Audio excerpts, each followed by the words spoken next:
Feelings या जिनको जानवरों के बारे में भी थोड़ी फीलिंग्स हैं, और अगर आप उन्हें हर्ट करते हैं तो ये उस इंसान के रिलीजन के प्रति जाना है। तो मेरा ये मानना है कि भगवान कुछ नहीं है, सिर्फ एक यूनिवर्सल ब्रदरहुड का माध्यम है ताकि एक भगवान को हम पूजें या इबादत करें और इसके थ्रू हम यूनाइट हो जाएं। तो मेरा सवाल ये है कि हम हमेशा भगवान को इस तरह तोलते हैं कि उसे इंसान की तरह फीलिंग्स हैं, वो हमें सज़ा देता है, हमें रिवॉर्ड करता है, पर हमारे अलावा इस यूनिवर्स में, मैं उस वर्ड पे स्ट्रेस करूँगा, यूनिवर्स में जानवर भी हैं जिनका काम इस भगवान के बिना चल रहा है, जिनमें कोई फीलिंग्स नहीं है, ना वो कुरान पढ़ते हैं ना बाइबल पढ़ते हैं। वो भी जीवित हैं, हम भी जीवित हैं। हमें एक गुमान हो गया है कि हम थोड़े स्मार्ट हैं, पर वो भी इस सृष्टि का हिस्सा हैं। तो इस यूनिवर्सल ब्रदरहुड में उनके प्रति हमारी भावनाएं के बारे में कुछ जिक्र, और मैं जानना चाहूँगा कि क्या पैंथीज़म इसका एक सॉल्यूशन नहीं है, क्योंकि इसमें हम किसी एक इंडिविजुअल को वर्शिप नहीं करते। जैसा कि जुडाइज़म में कहा गया है कि I am a jealous God, और एक जेलस एक ऐसा इमोशन नहीं है जिसे हम पूज सकें मेरे हिसाब से। पर अगर हम पैंथीज़म को एक सोल्यूशन माने तो ये एक ऐसी चीज़ है जो हमेशा रही है, पेड़ हमेशा रहे हैं, ये यूनिवर्स हमेशा रहा है, और जबकि धारणाएं, डेफिनेशंस भगवान की हमेशा बदलती रही हैं।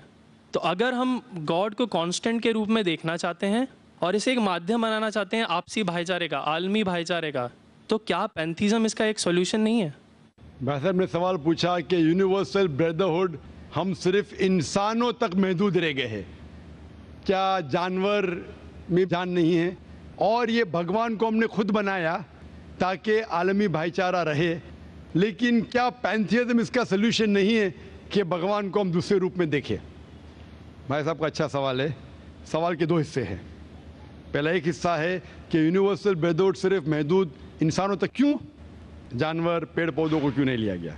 दूसरा सवाल, क्या पैंथीज़म इसका सल्यूशन नहीं है?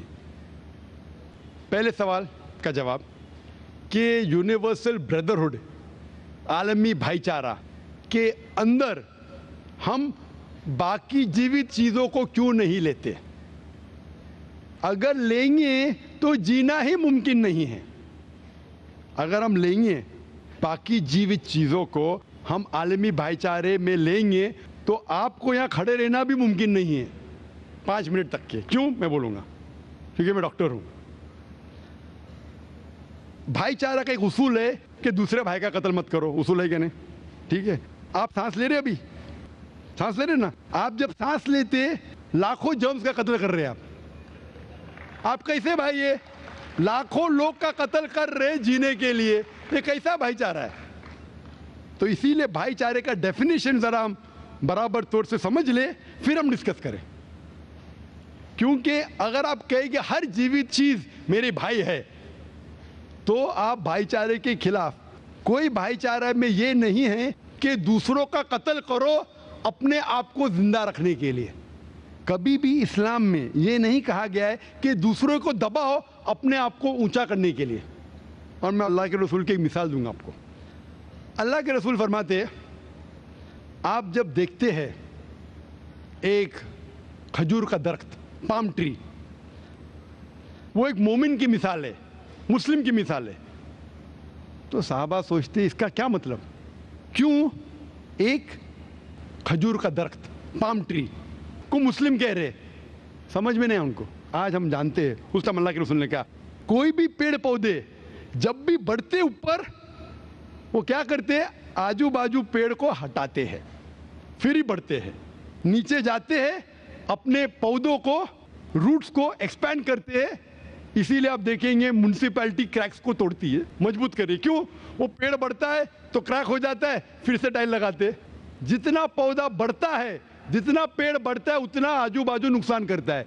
एक वाहिद दरख्त है पाम ट्री, जो जितना ऊंचा जाता है दूसरे को नुकसान नहीं पहुंचे, सीधा जाता है। बाकी लोग यहां जाते वहां जाते, इसके घर में घुसते उसके घर में घुसते, ऊपर जाते सीधा, किसी को तकलीफ नहीं देते, नीचे भी जाते सीधा, आजू बाजू घूमते नहीं। अगर आप अपने आप को बड़ा बनने के लिए दूसरों को दबाएंगे, ये मुस्लिम नहीं।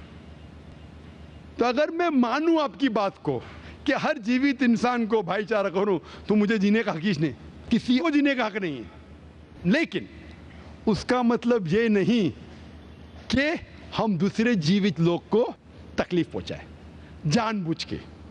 इसीलिए इस्लाम में जब मोहम्मद सल्लल्लाहु अलैहि वसल्लम पैगाम दिए अरब देशों में, अरब ममालिक में, तो लोग ने कहा ये कैसा इंसान है। जब अल्लाह के रसूल ने कहा कि ऊंट के ऊपर ज्यादा वजन मत डालो, हराम है, घोड़े को ज्यादा तकलीफ मत दो, तो लोग कहने लगे ये तो अभी इंसानों की हुकूक की बात कर रहा था, अभी जानवरों के हुकूक की बात कर रहा है।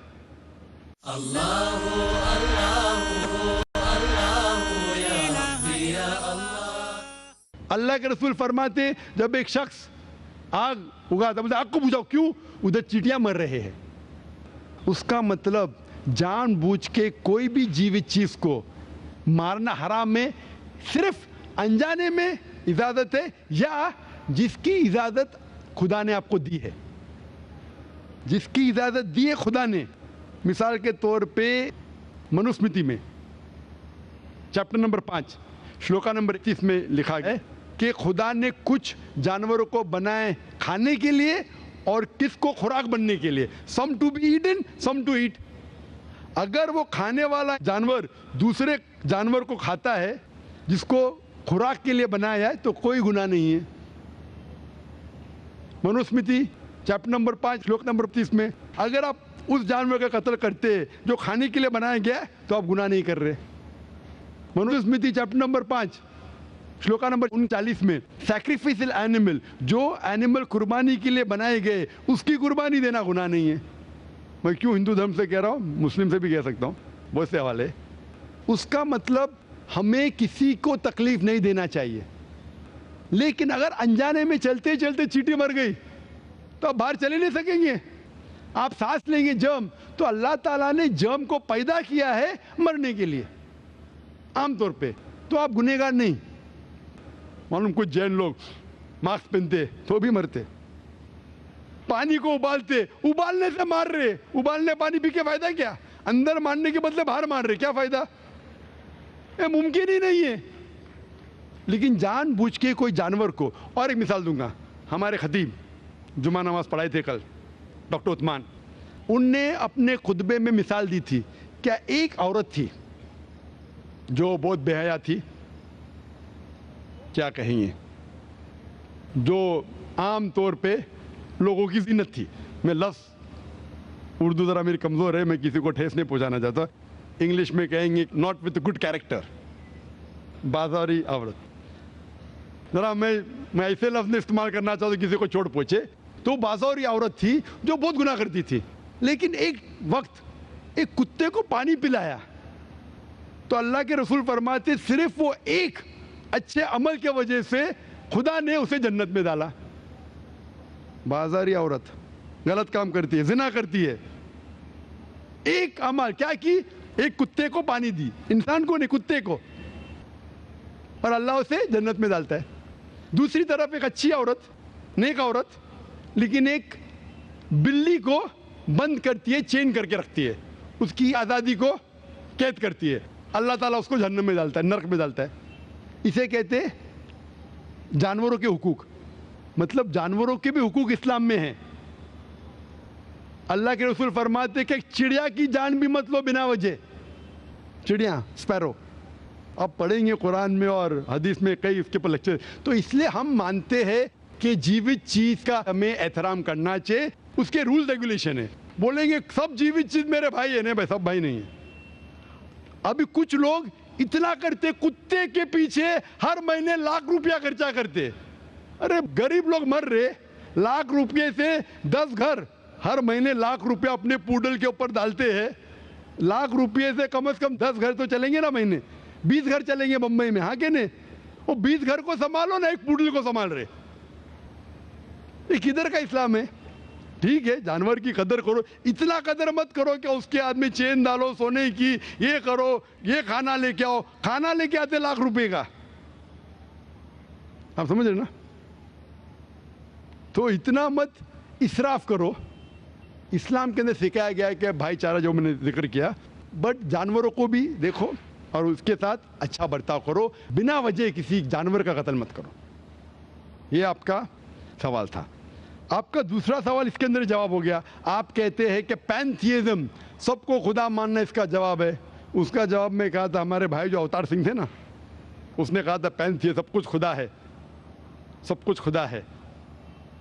इससे क्या होता है कि सब कुछ खुदा है, मतलब अगर आप सबको खुदा मानते, चोर को भी खुदा मानते, डाकू को भी खुदा मानते, खुदा का मतलब उसका कहना मानना, बराबर कि नहीं, उसकी इज्जत करना, उसकी इबादत करना, वो जो कहता है उसकी बात मानना।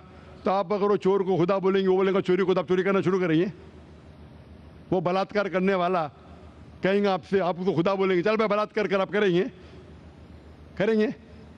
तो इसी तरह ये इलॉजिकल है। खुदा एक है और सिर्फ उसकी इबादत करना चाहिए। और ये जो फिलॉसफी है, ये फिलॉसफी जो आप बोल रहे किधर से आई, इसे कहते हैं एंथ्रोपोमॉर्फिज्म। क्या कहते हैं? एंथ्रोपोमॉर्फिज्म, मतलब गॉड ने हर चीज़ की शक्ल हासिल की।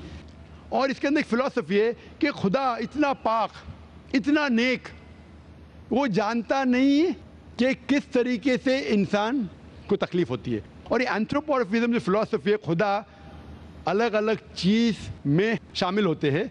और कई मज़हब, इस्लाम के अलावा कोई मज़हब कहता है कि खुदा एक बार इंसान का रूप हासिल किया, कुछ मज़हब कहते हैं अनेक बार। और उनकी लॉजिक है कि खुदा इतना पाक, इतना नेक, इतना महान, उसे पता नहीं इंसान की तकलीफ़ क्या है, इंसान को किस चीज़ का बुरा लगता है। इतना नेक, इतने पाक, इंसान को दर्द कैसा होता है, इंसान को तकलीफ़ कैसा होती है। तो ये खुदा जो नेक और पाक है, जानने के लिए इंसान के उसूल क्या होना चाहिए, वो इंसान का रूप धारण करते हैं। ये फिलॉसफी है एंथ्रोपोमॉर्फिज्म की।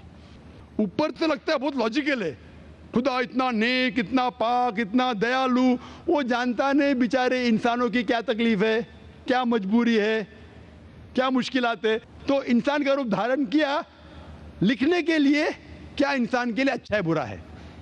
ऊपर से देखें तो बहुत अच्छा लगता है, लेकिन तहकीक करेंगे मंतिक से तो एकदम ही गलत।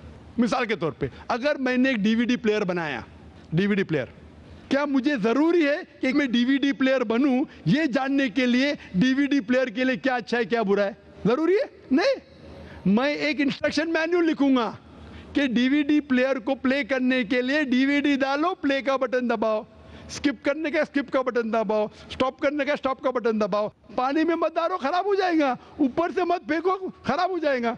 मुझे डीवीडी प्लेयर बनने की ज़रूरत नहीं। इसी तरीके से खुदा हमारा खालिक है, हमारा बनाने वाला है, हमारा पैदा करने वाला है, उसको इंसान बनने की ज़रूरत ही नहीं। वो क्या करता है? इंस्ट्रक्शन मैन्युअल लिखता है, इंसान के लिए क्या अच्छा है क्या बुरा है, क्या खाना चाहिए क्या नहीं खाना चाहिए, कैसा इबादत करना चाहिए। और इस खुदा का आखिरी इंस्ट्रक्शन मैन्युअल है कुरान। इस ईश्वर, इस भगवान, इस अल्लाह, इस खुदा का आखिरी इंस्ट्रक्शन मैन्युअल है कुरान। इस कुरान मजीद में लिखा है आपके लिए क्या अच्छा है क्या बुरा है, किस तरीके से जानवर से अच्छा बर्ताव करना चाहिए, किस तरीके से भाईचारा बढ़ना चाहिए, किस तरीके से गरीबों की मदद करना चाहिए, सब लिखा है इसमें। खुदा को खुद इंसान बनने की ज़रूरत नहीं, क्योंकि वो हमारा खालिक है, हमारा मालिक है। तो इसीलिए ये पैंथियज्म फिलॉसफी इज टोटली रॉन्ग। और वेद में किधर नहीं लिखा है, आप जाएंगे दूसरी किताबों में लिखा है, आप अगर देखेंगे मेरी कैसेट हिंदुइज्म एंड इस्लाम पे, लेकिन वो किताबें वेद से ऊंची नहीं है। वेद में सिर्फ लिखा है तौहीद के बारे में, एक खुदा के बारे में, एक कमसत विप्रा बहुधा वेदांते, खुदा एक है, उसको नाम अलहदा दे सकते हैं आप, लेकिन खुदा एक है, उसकी सिफत आप बयान कर सकते हैं। और वो एक खुदा है न तस्य प्रतिमास्ति, उसका कोई अक्स नहीं है, ना कोई पिक्चर है, ना कोई पेंटिंग है, ना कोई मूर्ति है, ना कोई स्टैच्यू है। Hope that answers the question.